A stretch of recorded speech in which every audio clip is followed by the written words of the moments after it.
আজকে আমরা শিখতে চলেছি দুটো চোখ আমরা কিভাবে খুব সহজেই এঁকে ফেলতে পারি। তো সবার আগে এখানে আমি একটা পেপারে, এটা ডমসের একটা স্কেচ বুক, তো এখানে আমি একটা স্কেলের সাহায্যে দুটো লাইন টেনেছি ইকুয়াল লেন্থে, মানে একই সমান লেন্থ নিয়ে আমরা দুটো লাইন টানলাম। আর এভাবে দুই সাইড থেকে লাইন টেনে একটা আয়তাকার বক্স বানাতে হবে।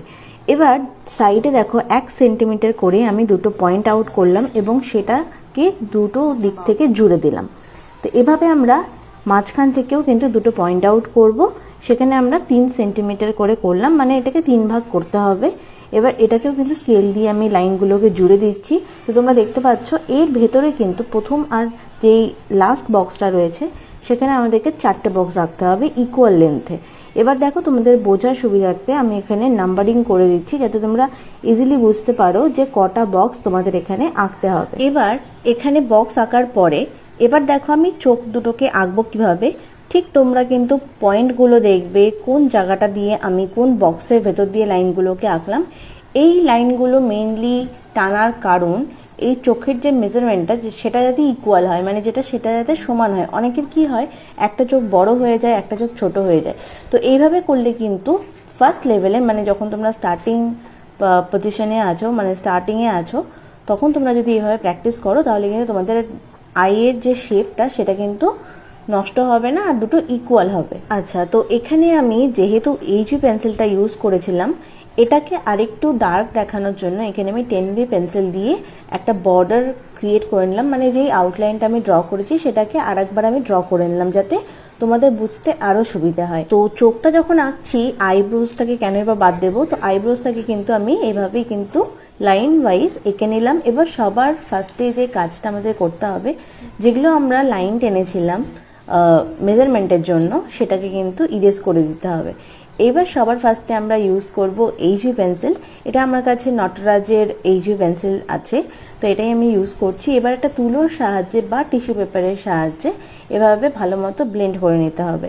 ব্লেন্ড করে নেওয়ার পর আমি 10B পেন্সিলটাকেই নিচ্ছি এবং চোখের মাঝে যে অংশটা থাকে সেটাকে কিন্তু সব থেকে বেশি ডার্ক করতে হয়। এবার অনেকে কি করে গোটা চোখটাকে ডার্ক করে দেয়, কিন্তু সেটা কিন্তু একদমই উচিত না। তো এইভাবে তোমরা স্টেপ বাই স্টেপ করবে। ভেতরটাকে সবার ফার্স্টে এভাবে কালো করে দেবে এবং সাইডে যেই সার্কেলটা রয়েছে তার মাঝে কিন্তু এভাবে তোমাদেরকে শেড করতে হবে। তো ভালো মতো শেড করার পরে এখানে আমি ব্লেন্ডিং স্টাম্প নিয়েছি। তো এটা যাদের কাছে থাকবে না তারা কিন্তু এর বদলে কটন বাডস যেটা হয় সেটা তোমরা ইউজ করতে পারো, বা তোমরা ব্রাশ ইউজ করতে পারো, বা টিস্যু পেপার ইউজ করতে পারো, বা তুলো ইউজ করতে পারো।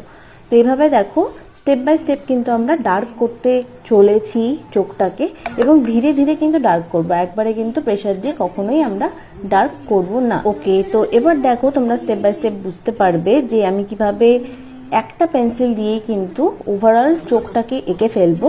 তো তোমাদের মধ্যে অনেকেরই ধারণা থাকে অনেকগুলো পেন্সিলের প্রয়োজন হয়, অনেক রকম শেডের পেন্সিলের প্রয়োজন হয়, কিন্তু সেটা কিন্তু একদমই না। খুব নমিনাল কিছু ম্যাটেরিয়ালস দিয়েই তোমরা কিন্তু যে কোনো ড্রয়িং তোমরা ইজিলি করে দিতে পারো। আর যারা আমার কাছ থেকে অনলাইনে আঁকা শিখতে চাও তারা কিন্তু এই হোয়াটসঅ্যাপ নাম্বারে আমার সাথে কন্ট্যাক্ট করতে পারো।